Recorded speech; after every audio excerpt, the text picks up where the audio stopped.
নমস্কার বন্ধুরা, আজ আমি আপনাদেরকে এমন ৭টি খাবারের কথা বলবো, যে খাবারগুলো আপনার শরীরে সুগারের পরিমাণ যদি বৃদ্ধি পায় বা আপনারও যদি ডায়াবেটিস বা আপনার ব্লাড সুগারের লেভেল যদি অনেকটা বেড়ে গেছে, সেই সমস্ত কিছুকে নিয়ন্ত্রণ করতে, আপনার ব্লাড সুগার লেভেলকে কন্ট্রোল করতে কিন্তু সহায়তা করবে। এবং এই যে খাবারগুলোর কথা আজকে বলবো, সেই খাবারগুলো কিন্তু আপনাদের অত্যন্ত পরিচিত খাবার এবং খুব সহজলভ্য। প্রত্যেকটা ডায়াবেটিক পেশেন্টদেরই এই খাবারগুলো তাদের ডায়েট চার্ট বা খাদ্য তালিকার মধ্যে রাখা উচিত।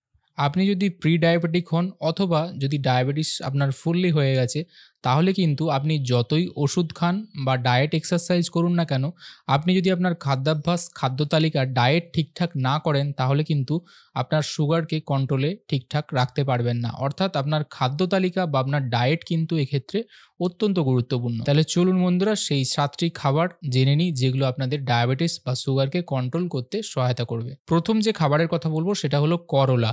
করলার মধ্যে এমন কিছু উপাদান থাকে যা আপনার বেড়ে যাওয়া রক্তের মধ্যে যে সুগার, সেটাকে কন্ট্রোল করতে বা কম করতে সহায়তা করে। করলার উপরে কিছু রিসার্চ বা স্টাডি করে দেখা গেছে যে এর মধ্যে যে কিছু কম্পাউন্ড বা উপাদান রয়েছে, যেটা কিন্তু আমাদের শরীরের যে প্যানক্রিয়াস রয়েছে তার উপরে এর কার্যকারিতা রয়েছে। এবারে এই প্যানক্রিয়াস থেকে কিন্তু আমাদের ইনসুলিন সিক্রেশন হয়, যে ইনসুলিনের সঙ্গে আমাদের শরীরের ব্লাড সুগারের লেভেলের কিন্তু একদম সরাসরি সম্পর্ক। সুতরাং বুঝতেই পারছেন যে করলা যদি আপনারা নিয়মিত খান, তাহলে আপনাদের প্যানক্রিয়াসের উপরে গিয়ে কাজ করে আপনাদের ইনসুলিন ক্ষরণের যে মাত্রা, সেটাকে বাড়াতে পারে বা সেটাকে সঠিক করতে পারে। এবং ইনসুলিন যদি আপনাদের শরীরে সঠিক থাকে, তাহলে কিন্তু ব্লাড সুগার লেভেলও আপনাদের কন্ট্রোলের মধ্যে থাকবে। আমরা করলাকে তো সবজি হিসেবে প্রত্যেকেই খাই, বাড়িতে আমাদের সবারই রান্না হয়। তবে সবথেকে বেশি বা ভালো বেনিফিট পাওয়া যাবে আপনি যদি করলাকে ফর্মে পান, অর্থাৎ রাঁ করে যদি আপনি খান। তো সেটা আপনি কিভাবে করতে পারেন? করলাকে জুস হিসেবে বানিয়ে খেতে পারেন। করলার জুস আপনারা সকালবেলা প্রত্যেকদিন খালি পেটে বা অল্প কিছু খাবার খাওয়ার পর খেতে পারেন। তবে কি হয় না, এটা খেতে হয়তো অনেকেরই একটু অসুবিধে হয়, কারণ প্রচণ্ড তেতো পরিমাণে হয়। তার জন্য আপনারা কিন্তু বাজারে চাইলেই করলার বিভিন্ন রকমের পাউডার বা গুঁড়ো পাওয়া যায়। অর্থাৎ পেস্ট ফর্মে কিন্তু পাওয়া যায়। অথবা আপনারা নিজেরাও বাড়িতে করতে পারবেন। করলাকে একটু শুকনো করে তারপর সেটাকে পেস্ট ফর্মে বানিয়ে নিতে হবে এবং ভালো করে কোনো এয়ার টাইট কন্টেনারের মধ্যে রেখে দেবেন। এবং প্রত্যেকদিন সকালবেলা খালি পেটে ঘুম থেকে ওঠার পর ১ গ্লাস জলে ৫ গ্রাম মতো ওই পাউডার বা যে পেস্ট থাকবে, সেটাকে ভালো করে মিক্সড করে আপনারা খেতে পারবেন। এইভাবে কিন্তু বাড়িতেও আপনারা এটা তৈরি করতে পারেন। দ্বিতীয় যে খাবারের কথা বলবো, এটি একটি ফল। এটা কিন্তু আপনার ডায়েটের মধ্যে অতি অবশ্যই রাখা দরকার। সেটা হলো জাম বা জামুন। এই জাম বা জামুন ফল এবং তার মধ্যে যে বীজ রয়েছে, এই দুটোই কিন্তু ডায়াবেটিস কন্ট্রোল করতে সহায়তা করে। জাম বা এই জামুন কিন্তু এক ধরনের সিজনাল ফ্রুট, অর্থাৎ একটা নির্দিষ্ট সময়ে এটা পাওয়া যায়। তো যে সিজনটাতে এটা পাওয়া যায়, সেই সময় আপনারা অতি অবশ্যই চেষ্টা করবেন যেন প্রত্যেকদিন ৮ থেকে ১০টা করে জাম আপনাদের খাদ্য তালিকায় বা খাবারের মধ্যে থাকে। জাম এই ফলের মধ্যে এবং তার বীজের মধ্যে জ্যাম্বলিক এবং জ্যাম্বুলিন এই দুটো নামে কম্পাউন্ড থাকে, যেগুলো কি করে না আপনার সুগারের লেভেলটাকে কিন্তু কন্ট্রোল করতে সহায়তা করে। কিভাবে কাজ করে না, ইনসুলিনের যে সেনসিটিভিটি, সেটাকে বাড়াতে সহায়তা করে। তার সঙ্গে ব্লাড সুগার লেভেলকেও কম রাখতে বা কন্ট্রোলে রাখতে হেল্প করে, এবং এগুলো কিন্তু বিভিন্ন রিসার্চেও পাওয়া গেছে। জামের সিজনে আপনারা টাটকা যে জাম বা যে ফল, সেটা তো আপনারা খেলেনই, কিন্তু বাকি সিজনগুলোতে যদি আপনারা জাম খেতে চান, এটাও কিন্তু পেস্ট ফর্মে বা পাউডার ফর্মে বাজারে কিনতে পাওয়া যায়। আপনারা যদি দোকানে না পান, অনলাইনে একটু সার্চ করলেই আপনারা পেয়ে যাবেন। বিভিন্ন জায়গাতে কিন্তু এটা কিনতে পাওয়া যায়। যদি আপনারা পাউডার বা পেস্ট ফর্মে কিনে রাখেন সারা বছর খাওয়ার জন্য, তাহলে প্রত্যেকদিন সকালবেলা খালি পেটে ১ গ্লাস জলের মধ্যে ৫ গ্রাম এই পাউডার মিশিয়ে খেতে পারেন। তৃতীয় যে খাবারের কথা বলবো, সেটা হলো পামকিন বা কুমড়ো। আমরা আমাদের সবজি বা আমাদের যে ঘরোয়া রান্না হয়, তার মধ্যে আমরা কিন্তু কুমড়ো প্রত্যেকেই খাই, এবং এটি এমন এক ধরনের সবজি এখন যেটা মার্কেটে প্রায় সারা বছরই কিন্তু অ্যাভেলেবেল থাকে। সেজন্য আপনাদের খাদ্য তালিকায় এই কুমড়োকে রাখা সবথেকে সহজ এবং এটা সহজলভ্যও। পুরাতন কালে বা আগে বিভিন্ন ট্র্যাডিশনাল মেডিসিনে কিন্তু এই কুমড়ো এবং কুমড়োর যে বীজ রয়েছে, সেগুলোকে বিভিন্ন উপকারের জন্য লাগানো হতো। তার সঙ্গে দেখা গেছে যেগুলো কিন্তু ব্লাড সুগারের উপরেও এর এফেক্টিভনেস রয়েছে। স্টাডিতে দেখা গেছে এর মধ্যে থাকা ফাইবার এবং কিছু কম্পাউন্ড আপনার ব্লাড সুগার লেভেল যেটা, সেটাকে বেশি বাড়তে দেয় না, একটা নির্দিষ্ট মাত্রার মধ্যে রাখার চেষ্টা করে।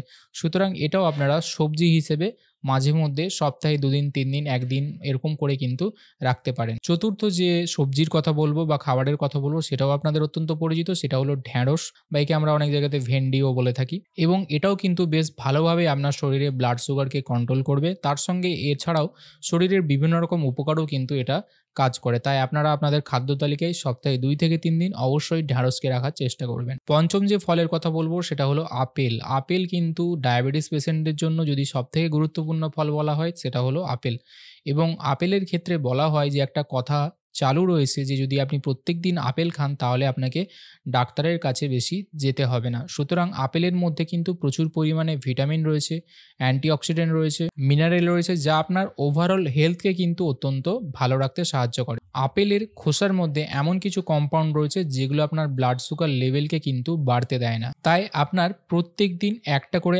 আপেল খোসাসহ খাওয়া উচিত। তবে মনে রাখবেন আপেলকে যদি আপনারা জুস বানিয়ে খান তাহলে কিন্তু আপনারা এর যে লাভ বা এর যে উপকারিতা গুণাগুণ সেগুলো অতটা ভালো পাবেন না।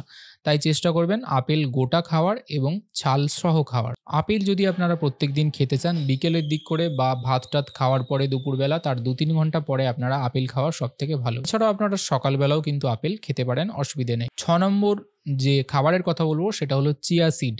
এর মধ্যে আপনারা অনেকেই হয়তো জানেন যে ভরপুর পরিমাণে কিন্তু ওমেগা 3 ফ্যাটি অ্যাসিড পাওয়া যায়। তার সঙ্গে এর মধ্যে সলিউবল ফাইবারও বেশ ভালো মাত্রায় রয়েছে। আপনি যখন এটি খাচ্ছেন আপনার পেটের মধ্যে যখন যাচ্ছে তখন এটা কিন্তু কিছুটা ফুলে যায় এবং ফুলে গিয়ে আপনার পেটের মধ্যে একটা আস্তরণ তৈরি করে এবং একটা বিশেষ স্ট্রাকচার তৈরি করে। তারপর আপনি যে খাবারগুলো খাচ্ছেন সেই খাবারের মধ্যে থেকে সুগার বা ফ্যাট যেটা রয়েছে সেটার অ্যাবজর্পশন বা শোষণটাকে কিন্তু অনেকটা কমিয়ে দেয়।